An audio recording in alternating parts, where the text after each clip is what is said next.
It began subtly, as most unsettling things do, not with a scream or a crash, but with a whisper of wrongness, a dissonance in the familiar harmony of my old house.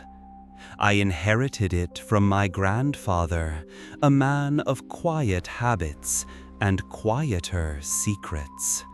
I thought I knew the house, every creaking board, every drafty window. I was wrong. The west wing was largely untouched. Dust thick as snow covered everything.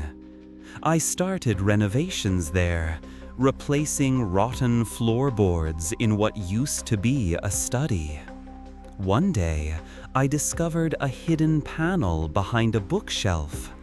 Behind it, a narrow room, barely a closet, waited in silence.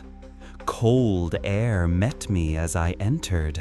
It smelled metallic. Inside was only a desk and a stack of leather-bound journals, all belonging to a man named Elias Thorne.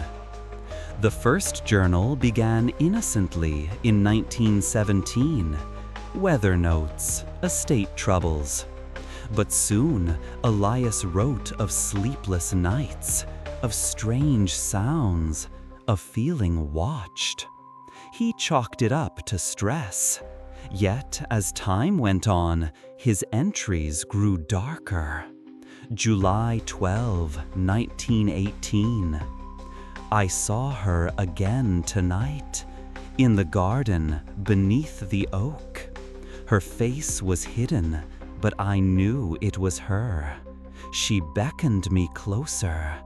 I resisted, but the pull is growing stronger. Who was she? What was pulling him? The second journal was messier, his writing shaky, the tone frantic. He isolated himself in the West Wing.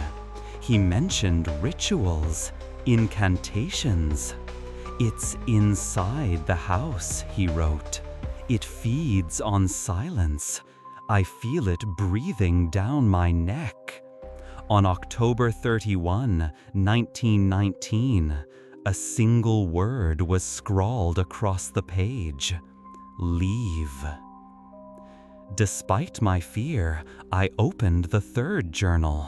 Madness spilled across the pages, nonsensical scribbles, strange symbols.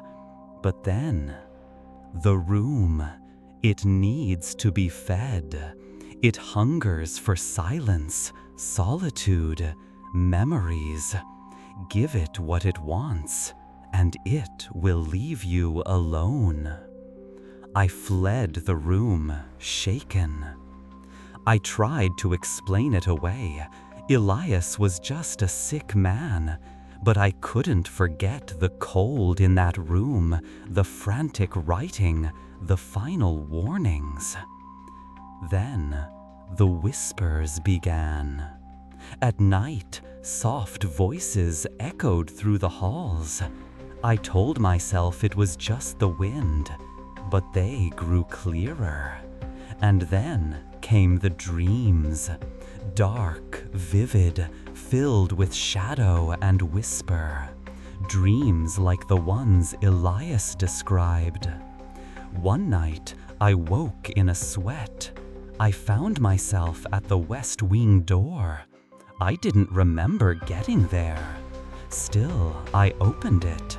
The panel was ajar. I stepped into the hidden room. Everything was just as I had left it. But now, on the wall, in what looked like dried blood, was one word: welcome. I turned to leave, but the panel wouldn't open. I was trapped. The whispers grew louder, dozens of voices. Then one voice cut through, cold, ancient. It said my name. You're home now. That was weeks ago. I'm still in the room. The voices are constant. They tell me terrible things. They show me visions I can't forget. They say the room is hungry. They say it needs to be fed. And they say I know exactly what it wants.